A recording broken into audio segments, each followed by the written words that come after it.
qui définissent son identité. Cet entraîneur se concentre sur des touches propres, des décisions précises et une finition de haute qualité plutôt que sur la vitesse pure.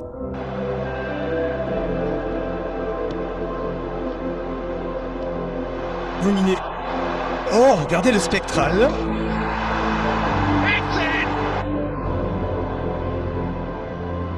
Bien synchronisé. Excellente interception. En contre-attaque rapide, les attaques sont patientes et sélectives, attendant un déséquilibre défensif avant d'accélérer.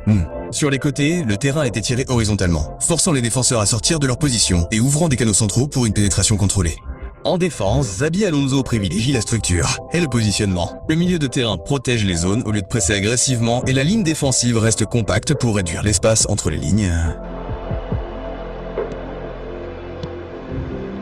Marinos et Casemiro. Bon ballon, bonne prise. Les voilà repartis à la chasse. Fred récupère proprement et tire. D'après le test, ce manager opère à environ 62% de concentration offensive et 38% de stabilité défensive, ce qui permet la créativité et le jeu de liaison sans exposer complètement la ligne arrière.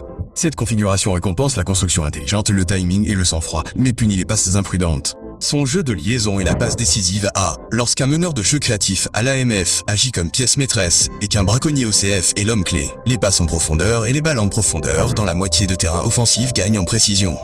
Le contrôle de passe s'améliore également, permettant à l'attaquant de contrôler et de terminer plus rapidement sous pression. Cette combinaison met l'accent sur la précision et le timing, ce qui fait de Xabi Alonso le joueur idéal pour les joueurs qui privilégient la qualité des occasions au volume. Machine à presser la possession et le contre rapide de Jürgen Klopp. Jürgen Klopp est conçu pour le jeu de possession et le contre rapide. Il possède également une maîtrise de 89 dans les deux styles de jeu d'équipe. Ses atouts sont la vitesse et l'agressivité qui façonnent l'ensemble de son comportement tactique. Dans le jeu de possession, la construction commence par l'arrière, attirant les adversaires vers l'avant et créant un espace vertical. Lorsqu'on passe au contre rapide, les attaques deviennent immédiates et explosives avec un mouvement rapide vers l'avant et une construction minimale et une construction minimale. Mbappé intercepte la passe. C'est bien lu. Maintenant, c'est De Bruyne. Et voici Mbappé. Mbappé sur le poteau. Super. Défensivement, le système de Klopp est agressif et conflictuel. Les joueurs pressent plutôt, se rapprochent plus vite et tentent de récupérer le ballon haut sur le terrain. Cette pression constante force à commettre des erreurs, mais comporte des risques si la pression est contournée. D'après les tests, l'équilibre tactique de Klopp se situe autour de 65% de pression offensive et de 35% de stabilité défensive, privilégiant l'élan, l'intensité et la verticalité plutôt que la structure compacte. Son jeu de liaison est une passe par-dessus le sol. Lorsqu'un défenseur central en construction est la pièce maîtresse et qu'un ailier prolifique est l'homme clé, l'ailier effectue des courses agressives vers l'avant dès que le défenseur a la possession du ballon dans la moitié de terrain. Les passes en profondeur et les ballons en profondeur depuis les zones profondes deviennent plus précis et le contrôle du premier contact s'améliore lors des transitions à grande vitesse.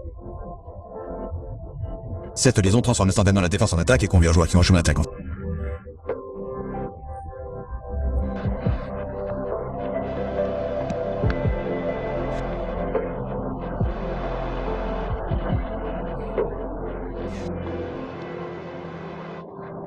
Ce n'est pas, il essaye. Revenant. Bien vu, je l'avais vu venir. C'est un excellent positionnement. Xabi Alonso est donc fait pour un football intelligent, un rythme contrôlé et un jeu de liaison précis dans la moitié de terrain offensive. Jürgen Klopp est fait pour le football à haute intensité, le pressing agressif et les attaques verticales depuis des positions reculées. Il partage peut-être les mêmes chiffres de compétences, mais sur le terrain, il joue des jeux complètement différents. Le bon entraîneur ne se résume pas aux notes. Il s'agit de la manière dont vous voulez que votre équipe attaque, défende et réfléchisse.